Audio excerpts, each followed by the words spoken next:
मोहब्बत भी करती हो और मोहब्बत की ताकत का अंदाजा तक नहीं है तुम्हें। मैं और क्या करूं? मुझे कोई और रास्ता नजर नहीं आता। तुम्हें कुछ करने की जरूरत नहीं है। तुम बाबा नज़ीर को जानती हो? वही जो हमारे मोहल्ले में रहते हैं। हाँ। मैंने सुना है वो बहुत पहुँचे हुए बाबा हैं। उन्होंने बहुत मुश्किल से मुश्किल काम आसानी से करवा दिए। मैं कल उनसे मिलने जाऊंगा। लेकिन अगर उन्होंने मेरे अब्बू से शिकायत कर दी तो? अल्लाह वाले लोग मोहब्बत के दुश्मन नहीं होते।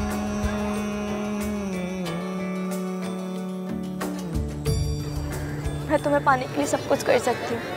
मेरे दिल की राहतों का तू जरिया। मैं तुम्हारे लिए कुछ लेकर आया हूँ। क्या? तेरे इश्क की मेरे ओह माय गॉड। मैं पहना दूँ? हाँ।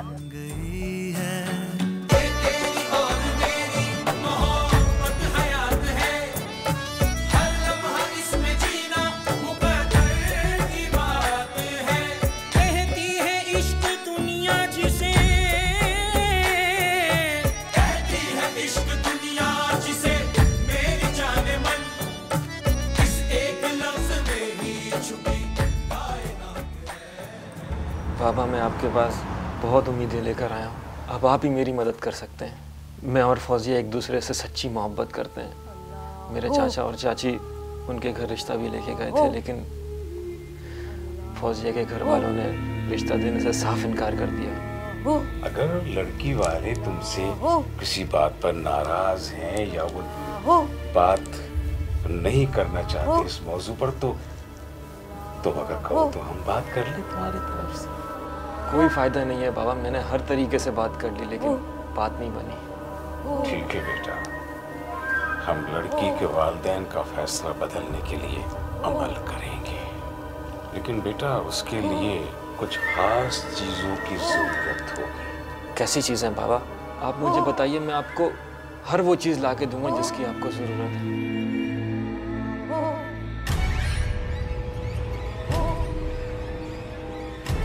इस अमल के लिए 50,000 रुपए खर्च होंगे। 50,000? लेकिन बाबा इतनी बड़ी रकम मैं कहाँ से अरेंज कर पाऊंगा? नहीं बाबा, मैं कर लूँगा। हैदराबाद से आगे मेरे कुछ दोस्त रहते हैं, मैं उनसे मदद मांगूंगा तो वो मना नहीं करेंगे। और ये अमल चांद की 14वीं तारीख को होगा। 10 दिन बाकी हैं बेटा, तुम इसका बंदोबस्त कर सकते हो। अब तो है जाने ना दूंगी, अब तो है जाने ना दूंगी। शर्म नहीं आती? हाँ, उसी जावेद से फोन पे बात कर रही है। अरे तूने हमारे सर में खाक डाल दी। मनूस, मर क्यों नहीं जाती? मैंने ऐसा क्या कर दिया? हमसे पूछ रही है? अरे मुझसे पूछ रही है, मुझसे पूछ रही है मैंने क्या कर दिया? अरे उसके चचा चाची को जब रिश्ते सामने मना कर दिया था तो तू क्यों उससे मिलने गई? रशीदा खाला ने तुझे अपनी आंखों से देखा है, कुछ तो ख्याल कर लेती हमारी इज्जत का। माफ कर दो अम्मा। अम्मा गलती हो गई अम्मा। तूने इस दिन के लिए किया था, तेरे बाप को पता चल गया। बस मैंने सब सुन लिया है।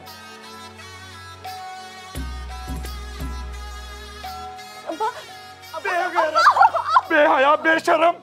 यूसुफ छोड़ दे। अब्बा जावेद बहुत अच्छे लड़के हैं अब्बा मुझे गलत समझ रहे हो। अब अगर तूने एक लफ्ज़ भी अपने मुंह से निकाला ना तो मैं अपने हाथों से गला काट दूंगा तेरा। हट जाओ। परवीन, फौरन भाभी को फोन करो और उनसे कहो कि हमें एजाज का रिश्ता कबूल है। नहीं अब्बा ऐसा नहीं करो अब्बा। उनसे कहो कि 2 दिन के बाद जुम्मा है, जुम्मे की नमाज के बाद फौरन बारात लेकर आ जाएं वो। अब्बा ऐसा नहीं करो अब्बा।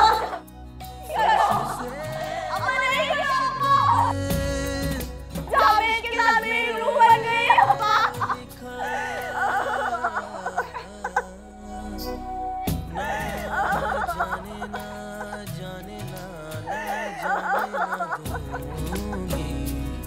अब तो है जाने ना दूंगी। जावेद तुम वापस आ जाओ। या बहुत गड़बड़ हो गई। अब्बू मेरा निकाह किसी और से करवाए। मैं जहर खा लूंगी लेकिन मैं किसी और की नहीं हो सकती। मुझे लगता है तुम्हारे अब्बू को बिल्कुल भी तुमसे प्यार नहीं है। मुझे लगता है उनके सीने में दिल की जगह पत्थर है।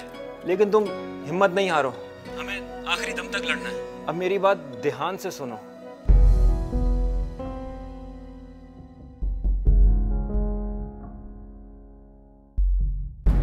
लेकिन होशियारी से, किसी को तुम पे शक नहीं होना चाहिए। हाँ ठीक है, मैं अभी निकलती हूँ। लेकिन जावेद, मेरे पास पैसे नहीं है। पैसों की बिल्कुल तुम फिक्र नहीं करो, पैसों का इंतजाम मैं कर लूंगा। हाँ ठीक है।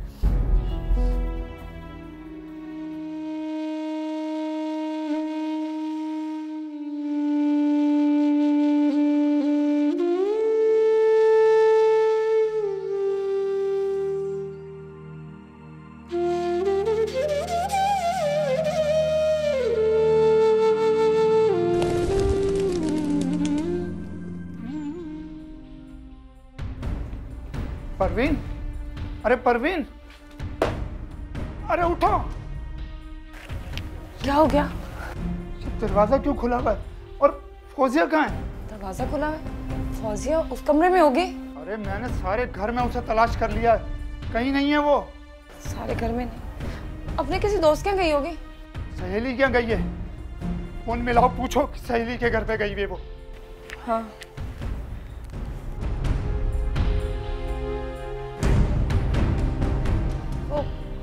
नेटवर्क बिजी जा रहा है। अरे लाओ मुझे तो। नेटवर्क बिजी जा रहा है।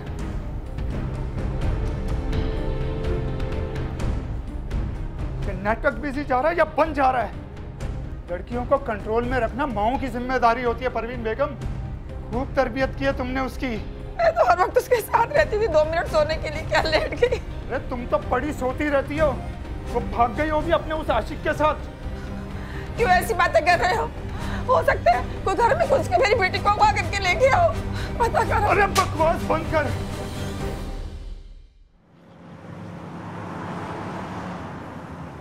यूसुफ साहब, ये तो आपकी बच्ची की गुमशुदगी का मामला है। आपको तो मेरे पास आने के बजाय पुलिस के पास जाना चाहिए था और बच्ची की गुमशुदगी की रिपोर्ट दर्ज करवाएं। दरअसल बात ये मैडम कि मैं ये बात थाने तक ले जाना नहीं चाहता, क्योंकि अगर मैंने थाने में रिपोर्ट दर्ज करवाई ना तो पुलिस मेरे घर के 10 चक्कर लगाएगी, मोहल्ले वालों से पूछगछ करेगी, मेरी बहुत बदनामी होगी। आप मेरी पोजीशन को समझ रही हैं ना मैडम? अगर ये बात सबको पता चल गई तो मेरी बच्ची की उम्र भर कहीं शादी नहीं हो सकेगी। यूसुफ साहब, आप बहुत आगे की फिक्र कर रहे हैं। बच्ची की शादी का मामला तो बाद का है। पहले तो हम इस बात का तयन कर लें कि आपकी बच्ची किसी खतरनाक सिचुएशन में तो नहीं है। आपको पूरा यकीन है कि उसी लड़के के साथ फरार हुई है? नहीं नहीं मैडम, मेरी बच्ची फरार नहीं हो सकती। दरअसल मेरी बच्ची के मासूम और कच्चे जहन को इस जावेद लोफर ने वरगलाया है और उसने इंतकामी कार्रवाई करते हुए मेरी बच्ची को अगवा किया है, क्योंकि मैंने उसका रिश्ता कबूल करने से इनकार कर दिया था। यूसुफ भाई, जावेद मेरे मरहूम भाई की निशानी है। आप हमें इसका माँ बाप समझिए। बड़ा लायक बच्चा है, BSc ऑनर्स कर रहा है। मैं चाहता हूँ कि हमारी मोहल्लेदारी रिश्तेदारी में बदल जाए। देखिए भाई साहब, आप रिश्ता लेकर आए, लेकिन जहाँ तक रिश्ते का सवाल है ना, इस पर मैं आपसे माजरत चाहूँगा, क्योंकि मैं फौजिया का रिश्ता अपने भाई के बेटे से तय कर चुका हूँ। अब हमें अपने बच्चों की खुशी का ख्याल रखना चाहिए, हमें उनकी ख्वाहिश का एहतराम करना चाहिए। भाई जब लड़का और लड़की राजी है तो हम क्यों बीच में पड़े? देखिए फरीद साहब, आपका ये लायक भतीजा पिछले 4 साल से BSc के इम्तिहान में मुसलसल फेल हो रहा है। अरे जब ये 4 साल से एक इम्तिहान ही पास नहीं कर सका तो कब कमाएगा, कब खिलाएगा मेरी बच्ची को? ठीक है अंकल, मैं ये मामला अपने तरीके से देख लूंगा। ताज़ीरात पाकिस्तान की दफा 337 जे के तहत किसी को दानिस्ता जहर देकर जिस्मानी तौर पर नुकसान पहुंचाने की सजा अर्श या ज़मन है या फिर 10 साल तक की कैद हो सकती है।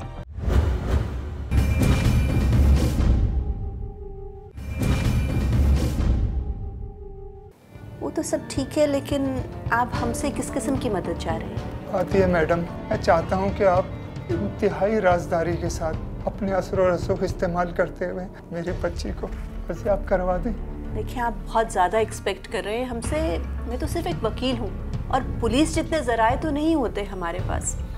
और जो भी कुछ हो, सबसे पहले आपको बच्ची की गुमशुदगी की रिपोर्ट तो लाजमन दर्ज करवाना पड़ेगी। देखें, अगर खुदा ना ख्वास्ता वो लड़का फौजिया को किसी भी किस्म का नुकसान पहुंचा देता है और बाद में उस लड़के के खिलाफ कार्रवाई करने में मुश्किलात पैदा हो सकती हैं। आप फिक्र ना करें शहरोज़, आप इनको थाने ले जाएं और फौजिया की गुमशुदगी की रिपोर्ट दर्ज करवाएं।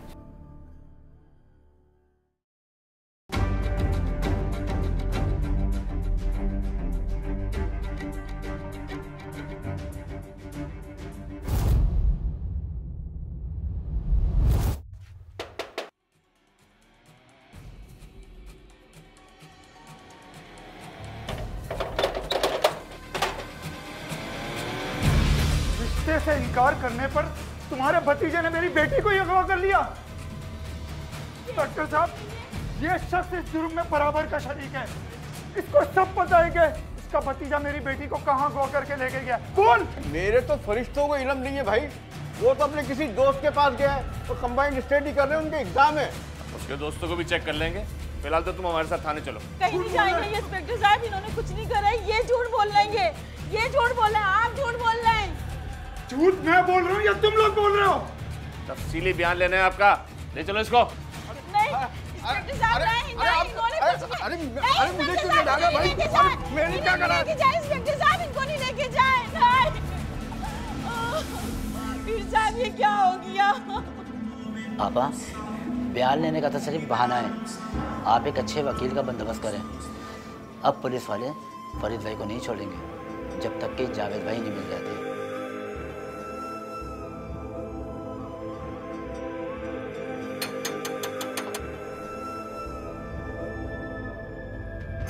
भाई तेरा नाम है? जी सर। मगर जावेद कहाँ है? सर जावेद तो सर मेरी 1 महीने से कोई मुलाकात नहीं हुई सर। झूठ मत बोल, वो तेरे घर ही स्टडी के लिए आया था।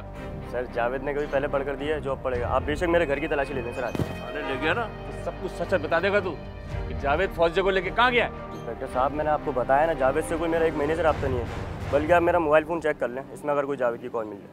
चलो सर मेरा कसूर क्या है सर? चलो इसे पकड़ो। सर मेरा सेल। मैडम, आपके कहने के मुताबिक मैंने पुलिस में भी रिपोर्ट दर्ज करवा दी, हालांकि इससे मेरी बड़ी बदनामी हुई है।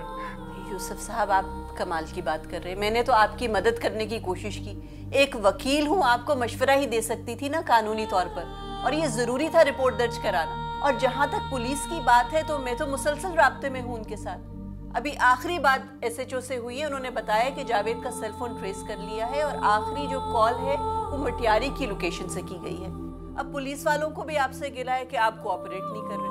बताएं, उन्होंने आपको सेल फोन डाटा दिखाया था जावेद के फोन का और पूछा था कि इसमें से अपनी बेटी का सेल फोन नंबर वेरीफाई करवा दें। आपने वो तक नहीं किया। दरअसल मैडम, मैं नहीं चाहता कि वो फोन डाटा पुलिस के हाथ लगे, क्योंकि अगर मेरी बेटी के फोन में से उस लड़के के कोई उल्टे सीधे मैसेजेस निकल आए तो। देखिए, मुझे आपसे भरपूर हमदर्दी है और मैं एहसास कर सकती हूँ कि आप किस कर्ब से गुजर रहे हैं। देखिए, इस वक्त लोगों की बातों पे ध्यान ना दें। ज़्यादा इम्पोर्टेंट मसला है कि आपकी बच्ची बाजियाब हो जाए और उसके लिए हमें आपके ताउन की बहुत ज़रूरत है।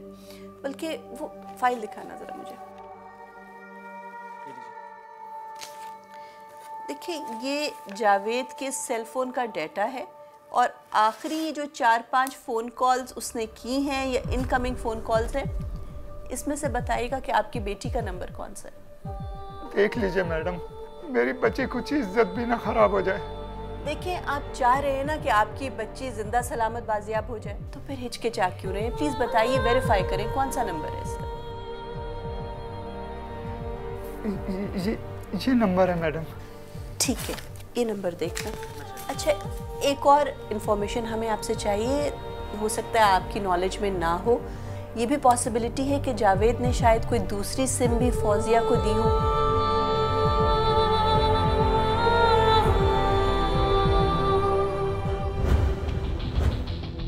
जब किसी जुर्म में एक से ज्यादा अफराद शरीक हों तो उन सब पर ताज़ीरात पाकिस्तान की दफा 34 का इतलाक होगा और उन सब को जुर्म में मसावी तौर पर शरीक समझा जाएगा, जबकि दफा 109 के तहत शरीक के जुर्म की सजा भी वही होगी जो जुर्म का इर्तिकाब करने वाले को मिलेगी।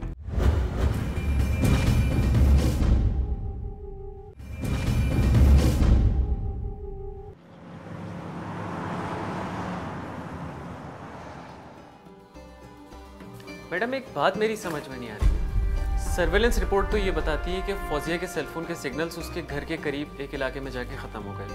5 फरवरी की शाम को फौजिया का सेलफोन डेड हो गया और 5 फरवरी की शाम से ही फौजिया लापता है।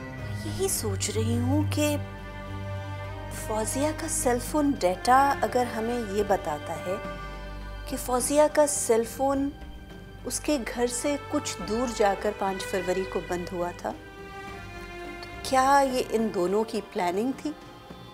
फौजिया कहीं उसी मोहल्ले में छुपी हुई है, घर से भागकर इसने अपने सेलफोन की सिम निकाल कर तोड़ दी ताकि ट्रेस ना हो सके। क्या जावेद वाकई में अभी तक मटियारी में है या वो भी वापस आ चुका है? आप बताएं मैम, फिर आगे किस तरह इन्वेस्टिगेशन कीजिए? आई थिंक मोहल्ले वालों से ही पूछगछ करनी चाहिए और ये मालूम करने की कोशिश करो कि उस मोहल्ले में जावेद या फौजिया का कौन इतना करीबी दोस्त है जो इन दोनों को अपने घर में पनाह दे सके।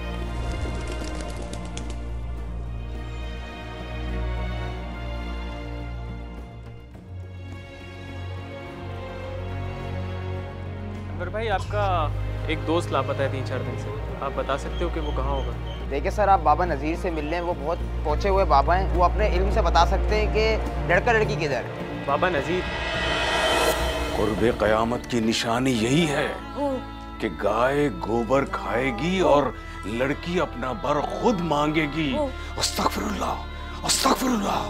नज़ीर बाबा, आपके इलाके में ये जो वाक़या पेश आया, आपको इसके बारे में कुछ पता है? मेरे मुंह में खाक, बहुत बहुत बुरे आसार नजर आ रहे हैं मुझे। अल्लाह, अल्लाह उस गुमराह लड़के और नादान लड़की पर रहम फरमा, रहम फरमा, रहम फरमा मेरे मौला, रहम फरमा।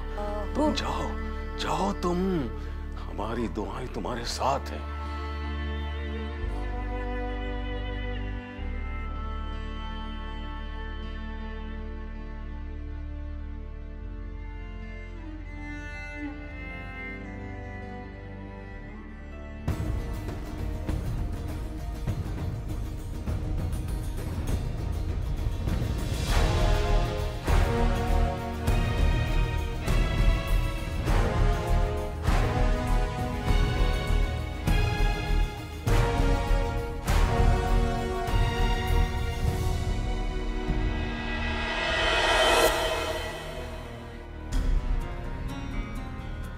ये तो उस लड़की फौजिया की लाश है।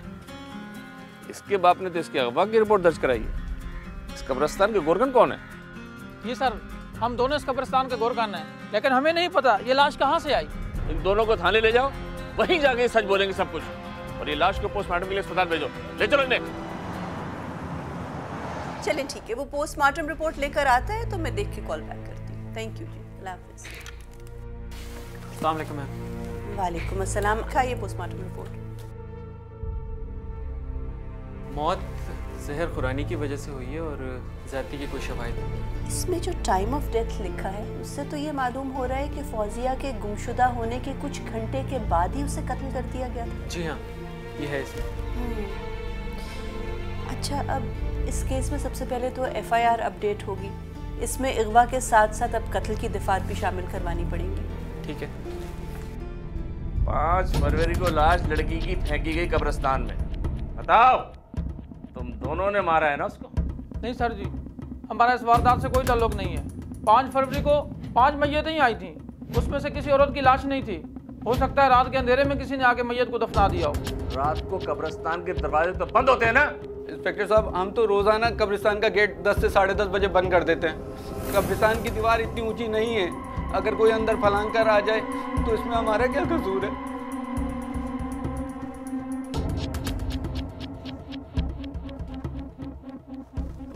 दोनों इस वारदात में बराबर के शरीक हो। औरतन के इल्म में आए बगैर कोई लाश कब्र में दफन नहीं हो सकती।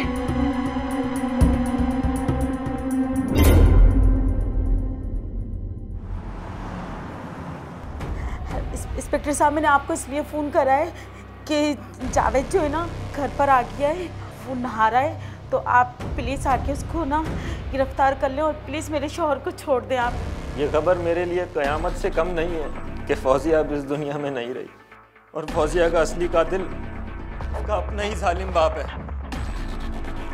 जिसने झूठी गैरत के खातिर अपनी ही बेटी की जान ले ली और मेरे खिलाफ झूठा पर्चा कटवा दिया। इंस्पेक्टर साहब, मैं तो उस वक्त शहर में था ही नहीं। बंद कर दे अपनी ड्रामाबाजी, बंद कर दे अपनी ड्रामाबाजी। अब तूने मुझे बहुत दौड़ाया, थका दिया तूने मुझे। मैं तुझे नहीं छोड़ूंगा। कबूल कर ले कि तूने उस लड़की को कत्ल करके उसकी लाश कब्रिस्तान में फेंकी है। और मैं आपको कैसे यकीन दिलाऊं इंस्पेक्टर साहब, मैं उस वक्त हैदराबाद से आगे मटियारी में था। मैं आपको बस के टिकट तक दिखा सकता हूं। मेरे सब्र को मत आजमा। मैं फौजिया से शादी करना चाहता था, मैं उसकी जान क्यों लूंगा? उसकी जान उसके ही बाप ने ली है इंस्पेक्टर साहब। एक तहकीक के मुताबिक 2014 में पाकिस्तान में हर रोज 6 औरतें अगवा, 6 औरतें कत्ल की गईं, जबकि रोज 4 औरतों के साथ ज्यादती की वारदातें हुई और 3 औरतों ने खुदकुशी की।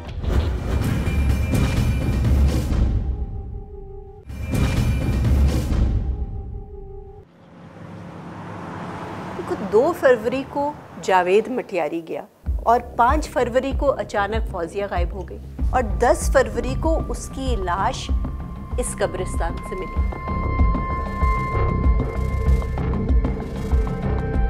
अब सवाल ये उठता है कि अगर फौजिया को इस कब्रिस्तान में दिन के वक्त दफन किया गया था तो कोई ना कोई गवाह तो होना चाहिए था ना, जिसने उसको दफन करते हुए देखा हो। मैम, हो सकता है कि लाश को रात के अंधेरे में ठिकाने लगाया गया हो।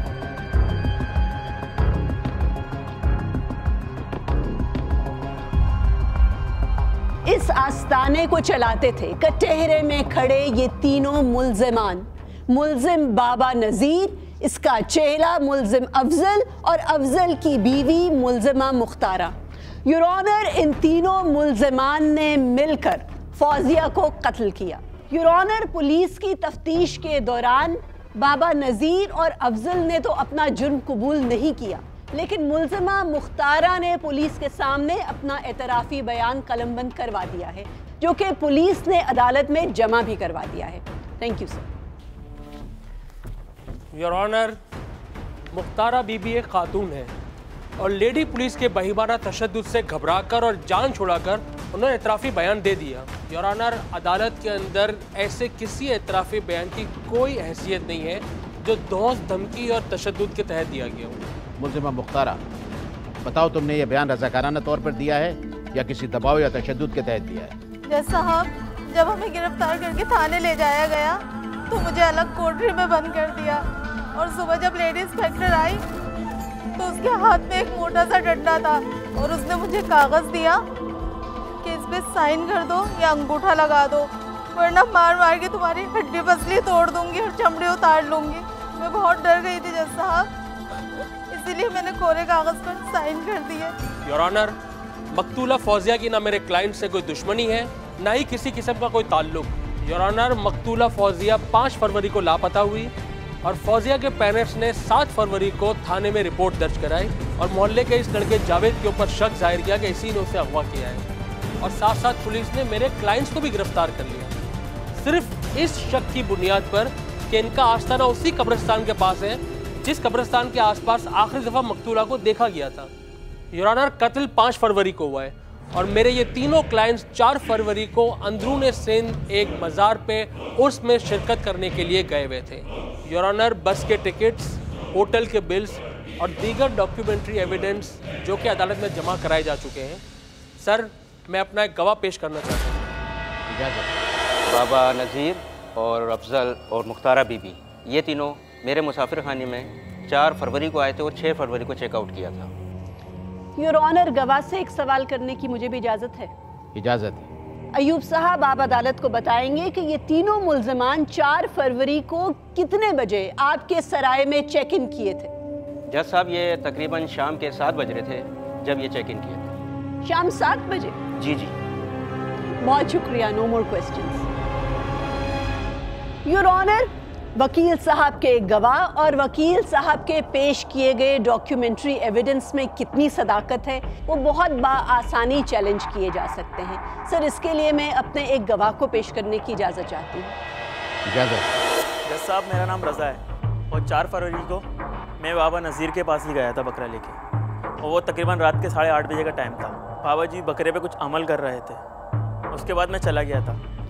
बहुत शुक्रिया, आप तशरीफ रख सकते हैं। योर ऑनर, मेरे गवाह के बयान से ये बात तो साबित हो गई कि वकील साहब के गवाह ने झूठा बयान दिया और इनके सबूत भी झूठे हैं, क्योंकि बाबा नज़ीर 4 फरवरी को अपने आस्थाने पर रात 8:30 बजे भी मौजूद थे।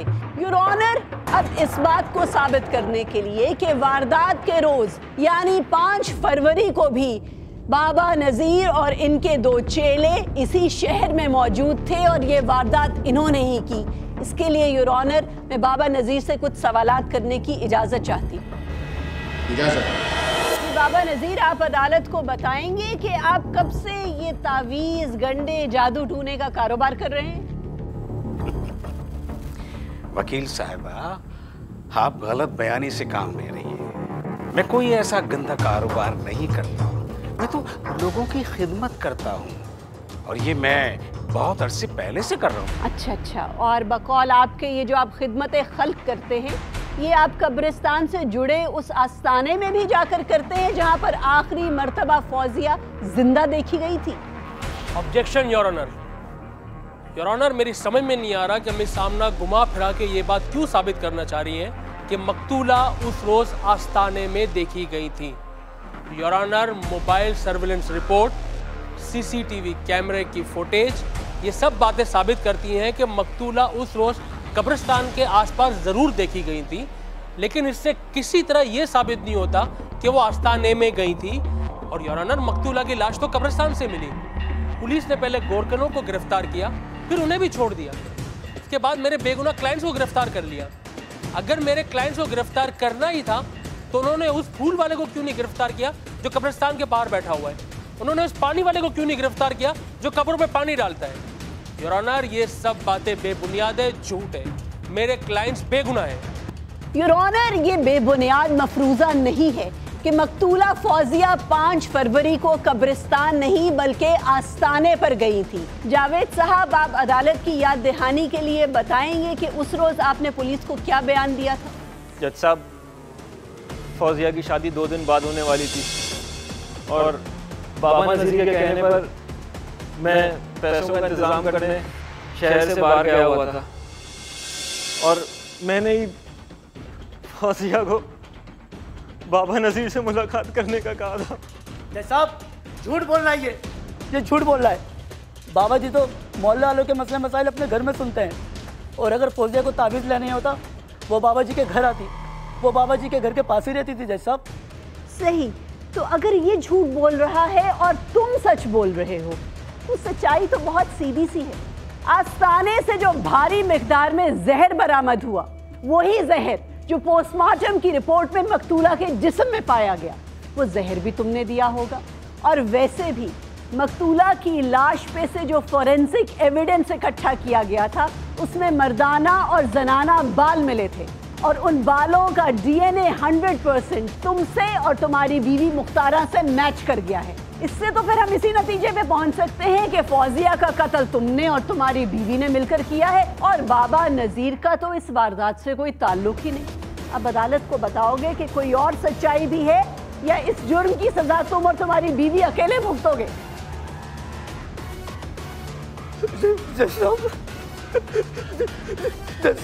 माफ कर दे,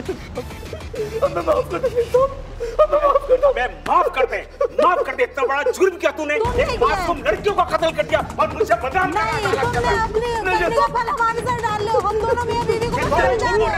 अपने आप को बचाने के लिए मुझे फंसा रहे हैं। Order, order. मुल्जिम नज़ीर और मुख्तारा, तुम दोनों खामोश हो जाओ। अफजल, तुम अपना बयान जारी रखो। सब फौजिया का कत्ल बाबा ने कहता, जितना बाबा ने कहता। मैं तो तेरी लाश को कब्र में ठिकाना लगाने का गुनहगार देता। हमने कत्ल नहीं करा। तुमको खुदा का वास्ता है, तुमको खुदा का वास्ता है, कबूल करो कि तुमने फौजी का कत्ल करा। Order, order. मुल्जिम अफजल, तुम खामोश हो जाओ। नज़ीर बाबा, तुम बताओ अदालत को क्या बताना चाहते हो? मैं एतराफ़ करता हूँ जज साहब के फौजिया मेरे पास आई थी अस्सलाम वालेकुम। वो मुझे जावेद ने भेजा आपके पास, मेरी मदद कर दीजिए, मैं बहुत परेशान हूँ। तुम कब्रिस्तान के पास जो मेरा आस्थाना है ना, वहाँ पहुँचो, मैं आ रहा हूँ उधर। जी। मेरे सर पर शैतान सवार हो गया था। बाबा, अस्सलाम वालेकुम। जावेद ने बताया था आपके बारे में, आप बड़ी से बड़ी मुश्किल हल कर देते हैं। बाबा, चौधरी के चार्ज से पहले इस जुम्मे को मेरे घर वालों ने निकाह तय कर दिया। बाबा, मैं जावेद के अलावा किसी और से शादी नहीं करना चाहती, मैं उसके बगैर मर जाऊंगी। हम तुम्हारे लिए वही करेंगे जो तुम्हारे लिए बेहतर होगा। हाँ।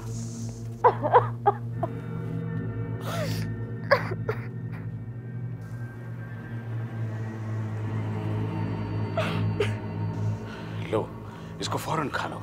ये क्या है बाबा? इसकी तासीर से तुम्हारे वालिदैन का फैसला बदल जाएगा, उनके दिल में जावेद के लिए मोहब्बत पैदा हो जाएगी। ऐसे?